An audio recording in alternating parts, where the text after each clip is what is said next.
Welcome to Riding Blind. I'm your host, Dan Bracken.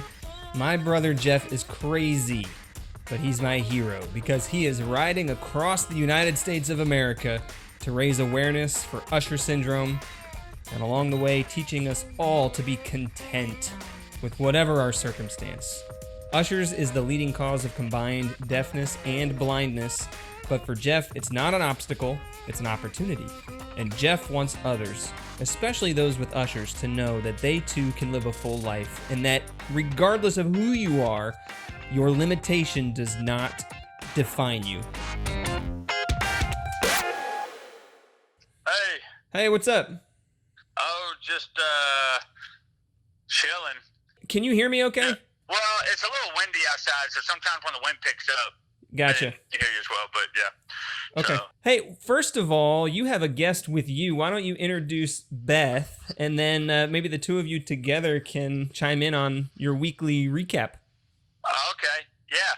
So Beth is the one that saved me from the gift shop a couple weeks ago. Perfect. With the broken mugs and all that. Yeah. And so, yeah. I'm also the one that he sprayed cow manure all over me when I was drafting behind him. Yeah.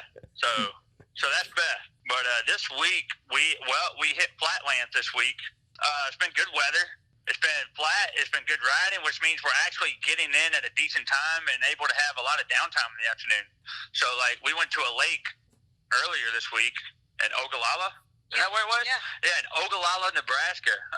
Went to a lake, and it was a big, it had a beachy white sand. So we were it was like we were at the beach. It was awesome. Just got in the water, cooled off. I had a crazy thing a couple days ago. One of my students from this past year, he's going to be a senior. He is on his way to Nationals, Wyoming for a rodeo. He ropes calves and does team roping. And so he's in Nationals, and he had been following my route and realized that he was going to be passing us. And so it was like perfect timing. So we actually met in York, Nebraska, and I got to have lunch with him and his parents and Awesome. hang out with him for a little bit. So I thought that was just the most wild thing that, one of my students all the way from Kentucky had lunch with me in York, Nebraska. That's random. Yeah, it was really random. So it was great. But I knew I had to really book it there to make sure I got there in time. Mm-hmm. So I was like kind of blowing through rest stops, just pulling in, filling up water and going. And I guess that's one reason why maybe the cops never got us. And so we were just trying to get there. So there's been a lot of flooding. People have been commenting that they knew there was a lot of flooding up in the Nebraska area. And so we were supposed to get on US 30.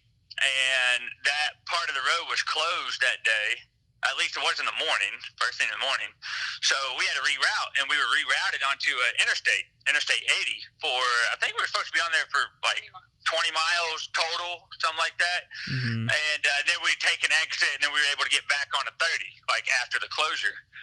Well, so I had another riding buddy. His name's Jeff, ironically enough, and we took off. So I'm like, I got to get to York before 1, and so we just took off. And so we get through all the ride, and so later that afternoon after lunch, once I catch back up with everybody else, they all asked, like, did the cops get to you?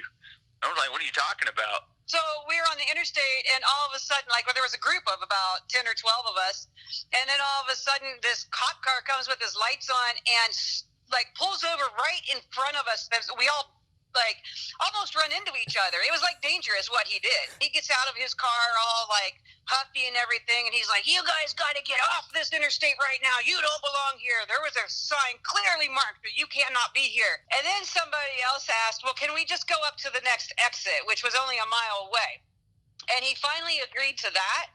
And so then he basically escorted us. So he had his lights going on behind us. So I guess technically it was illegal what we did, but I mean, we didn't have any other route. And ironically enough, out of that whole ride, that was the safest stretch of road we were on. It was. It was the widest shoulders, not bad traffic. The shoulder was smooth as silk to ride on, and it was the best condition of riding. It was a 90-mile day. Yeah. Because the reroute added 7 miles.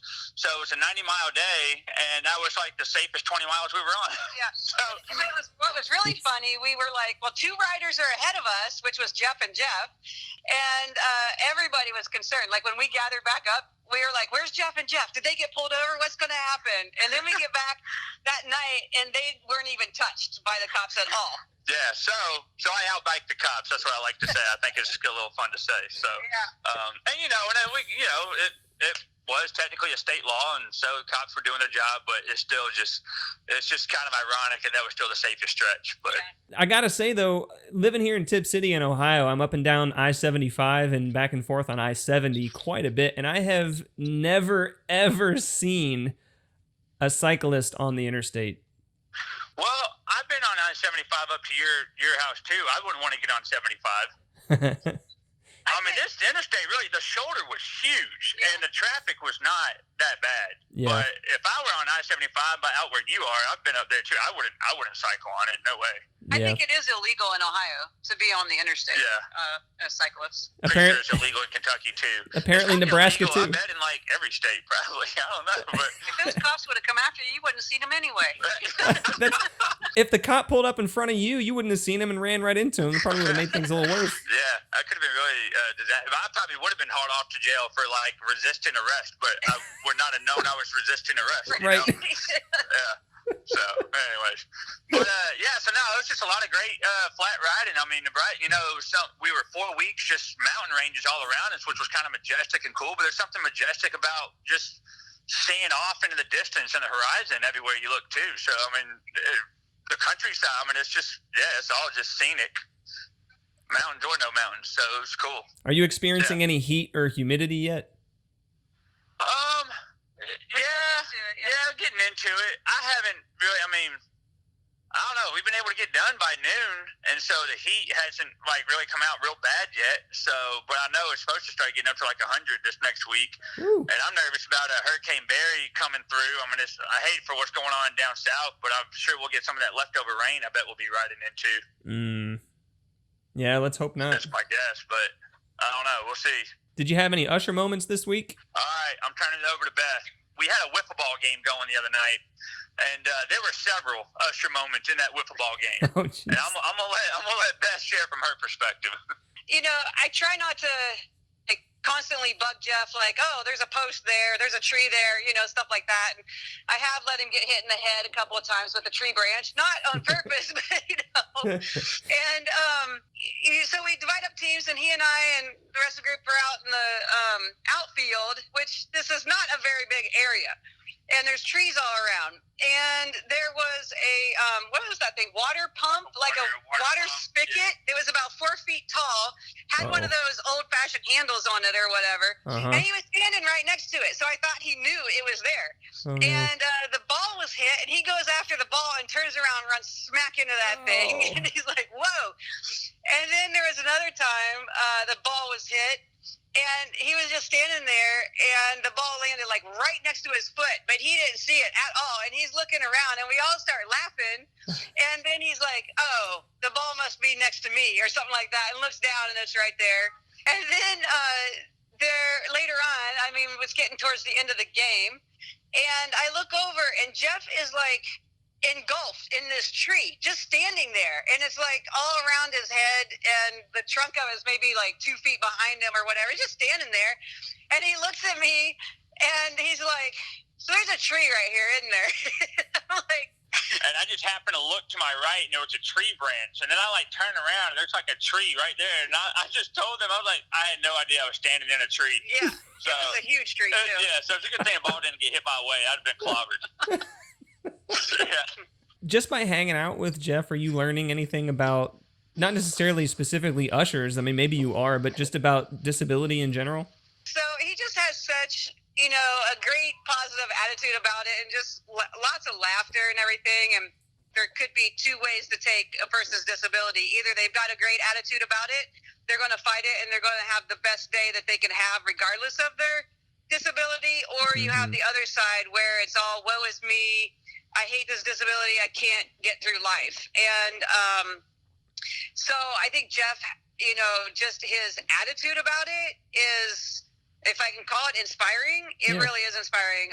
His whole spirit, his happiness, everything just lets us all know, even with all the little things that we have to deal with, we can get through it. I think you're right in saying that, attitude can really contribute a lot. And one thing that I've found to be incredibly refreshing is Jeff's sense of humor. I think Yes. in contentment, it's like you can allow the crap things that happen to, like, you can take them with a grain of salt because you can't control them. And so laugh at it almost. Like, do you find that to be refreshing too? Yes, for sure. And I mean, none of us on this trip, of course, being adults and whatever, we don't make fun of him with his disability, but it's more like we laugh along with him, the Right. funny things that happen Yeah. to him or because of it, and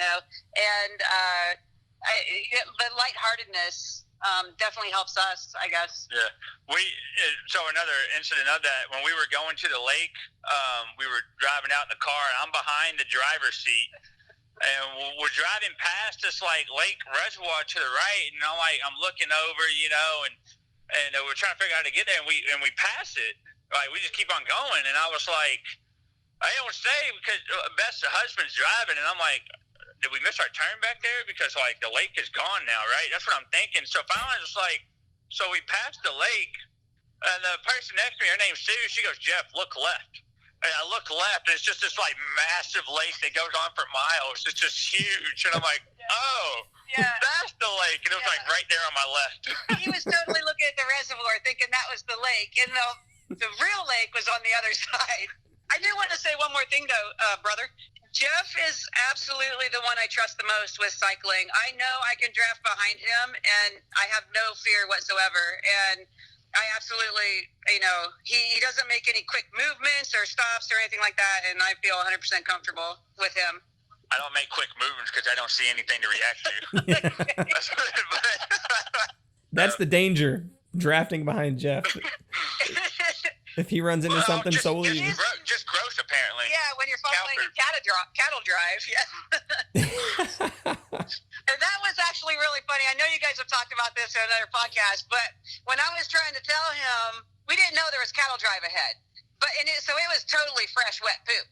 And when he hit it the first time, I was like, oh, and I'm like, Jeff, you're hitting cow poop. He's like, what? And as I was trying to tell him the second time, you're hitting cow poop. It's flying up, And then I was trying to tell him, stop running over the wet parts of the road. And I couldn't because there was so much poop flying up, I had to keep my mouth closed. There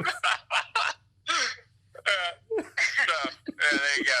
Thanks, Beth, for being a part of the podcast today. All right, thank you very much. So, Jeff, you are a teacher, which is kind of cool because every summer you have an opportunity to do something for God, which I think in our very first podcast, you mentioned that as an opportunity from being a teacher, that when you have these months off, you want to give it back to God in some way. You're not going to be biking every single summer, but what does the summer mean to you? And especially what opportunity does being a teacher provide to give your summers away? Well, I guess it all dates back to even before I became a teacher. I was using my summers in college to go to inner city Philly, North Philly, and I was doing some inner city ministry there with basketball, like late teens, young adults, and that blossomed into this whole thing of just spending whole summers there and investing time in these young guys through a basketball league, through Bible study, open gym, devotion, prayers. And so I was spending like 10 weeks, my summer before going back to college doing that. And then even after I got married, Mary followed me up there. And I continued to do that. But then it got to a point where I couldn't go up there the whole summer because I would have like professional development training in the middle of the summer. Mm-hmm. But that kind of started this habit. That was one. I've always wanted to be a teacher, but this became like an added bonus that because I'm a teacher, I can use summers dedicated to more focused ministry or missions, I guess you could say. So every summer has been given, I guess, quote, given to God in some way. I remember your first trip to Philadelphia, and in some ways, this summer is an adaptation from an original Why Not when you decided to follow through with a challenge to go to Philly. You were playing basketball at Chilto Park in Lexington, Kentucky, and Right. a friend of yours and you had brought some Gatorade to share with the guys after the game. And one of the guys you were playing with happened to be from Philadelphia, and he said what? He said, yeah, it was actually, the water fountain was broke, so Jeremy Arnold and I went and just got a whole cooler full of Gatorade and was giving them out to people. Mm-hmm. And all of them were like, what's the catch? Like, to me, I thought it was nothing, right? But they were like, it's free, what's the catch? Like, there's something going on. And it was just, and the verse that came to my heart then was, Jesus came to serve, not to be served. We just want to serve you. And yeah, one guy came up to me and said, I moved here from Philly 2 years ago. He said, where I'm from, nobody would ever do this. And I just felt like God was telling me, you're going to do this in Philly. So, yeah, so that's how it started with spring break. You know, I just drove to Philly with Gatorade and a basketball and just found some random guys and started there. And those random guys happen to be in the most dangerous neighborhood in the country, right? Yeah, K&A, Kensington, and Allegheny, right around the L train. It's this part of K&A is this nickname is Satan's Playground. Is considered like highest concentration of prostitution, homelessness, and drug dealings in the eastern half of the United States. Right, the concentration of it, it's like all right there, yeah. And I remember I walked out. I was going around these basketball courts. Nobody was there, and I just found these group of guys on a corner. And was like, all right, I guess I'll just ask them if they want to play ball. And one of them, it was like a group of 10 guys on the corner. And one of them was like, all right, I'll go play. And, you know, we're walking to the court. And he's like, so why are you here? And I'm like, oh, just visiting. He's like, you got family? I'm like, no. And he's like really confused, you know. And after we shoot around, I give him Gatorade. And I start to share my testimony with him, the gospel, why I'm really there. And then he was like, well, you know why nobody else would come? I was like, no. He said, we all thought you were an undercover cop. Yeah. Because I actually drove through the neighborhood twice. And the second time I went through, people were like coming out the front doors, you know, and like, I don't belong there. I was the only white guy, you know. Yeah. And they were just like, yeah, we thought you were an undercover cop. And so from that point on, he started calling everybody up. And then from there, by my third day there were about 40 guys playing or shooting around. And I get there with my Gatorade, and they're like, hey, you going to play? I said, yeah, y'all go ahead and get started. And he's like, no, man, we've been waiting for you. And I found out 7 years later, I ran into one of those guys again in Philly. And my nickname was Duke. And so he's like, hey, Duke. And I was like, oh, my gosh, it's been like 7 years. He said, yeah, we all skipped school so we could play ball with you. And I was like, oh, that's great.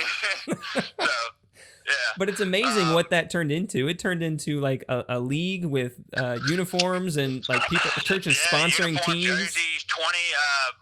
Let's see, it started with 16. The next year it grew to 12, then grew to 18, and then by that last year it grew to 24 teams. We did devotion and prayer before every game, but that was also on top of having the gym open till like 3 a.m. almost every day. And just a lot of guys wanted a safe place to play off the streets, and that gave me all the time to share the gospel with guys. You know, every time I went to the park, you know, what I did was whoever I guarded, because that was back when I had peripheral, so I played basketball.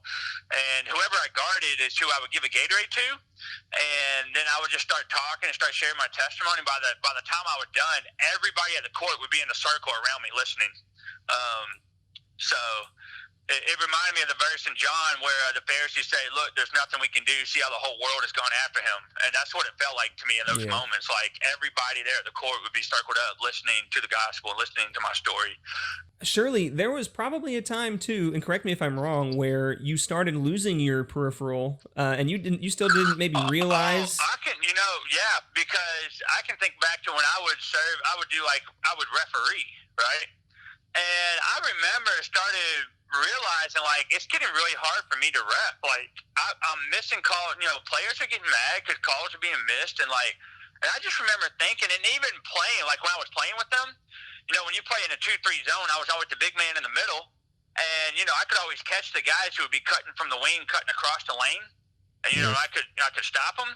But I remember getting to a point where I had to back up more and more and more to see the wings. And it got to a point where I'm like behind the basketball goal and still can't see the wings. And I remember thinking, like, this is not right. It was actually playing basketball back home was another reason. Like I told the story of mom moving her hand in and out saying you got to get your eyes checked. But I remember it was around the time I was getting suspicious myself, and it was because of playing basketball. It just wasn't the same anymore.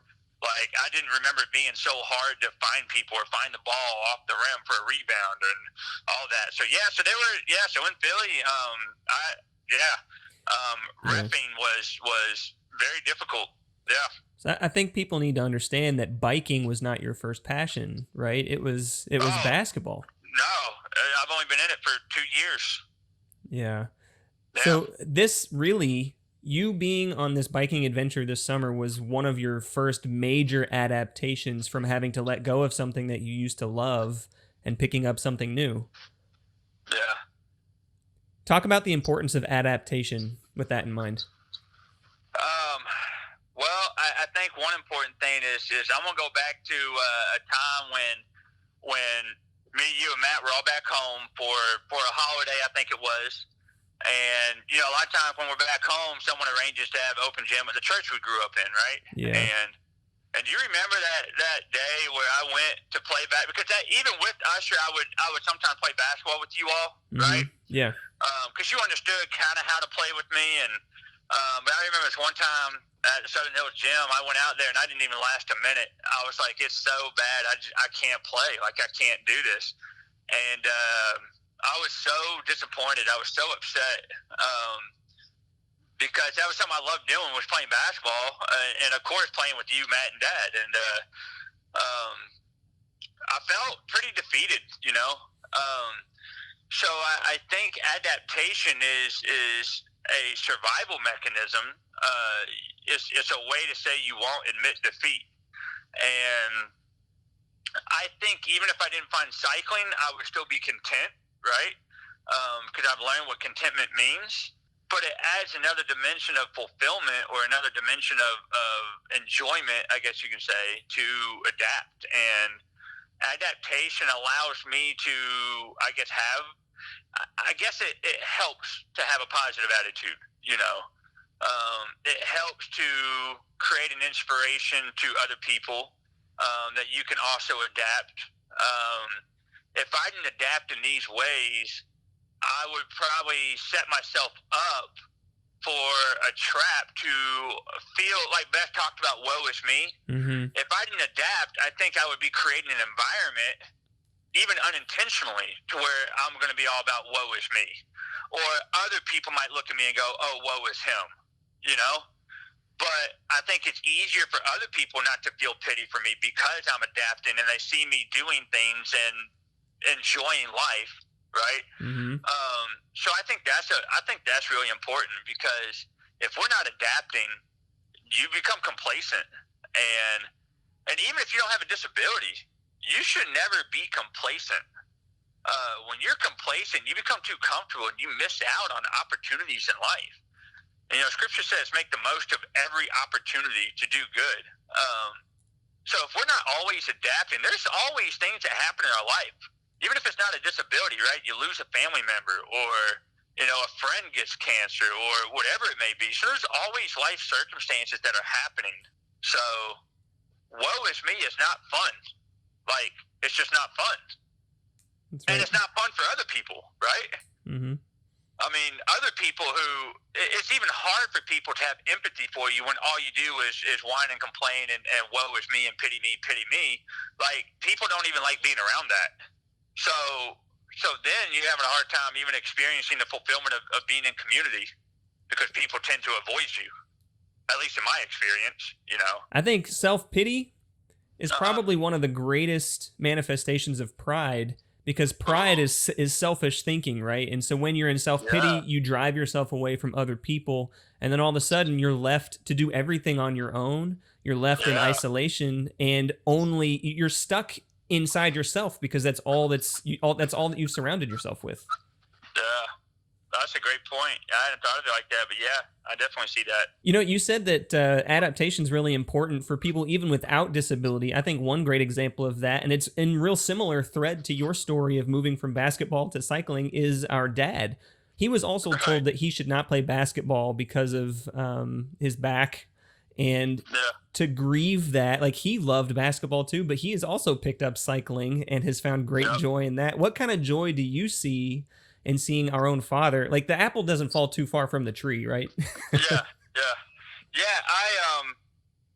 I loved it. I remember when he got to talk to Bill Walton himself, you know, the legendary basketball player who's had back pain, and Dad asked him, like, you know, I've been having back pain, what do you suggest? And Bill was like, quit basketball. Like, you just shouldn't play.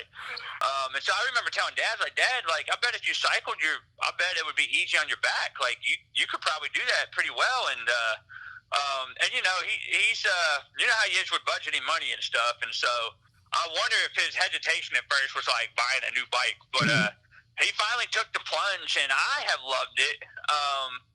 You put a new perspective on it by pointing out that Dad has also adapted because of his back pain.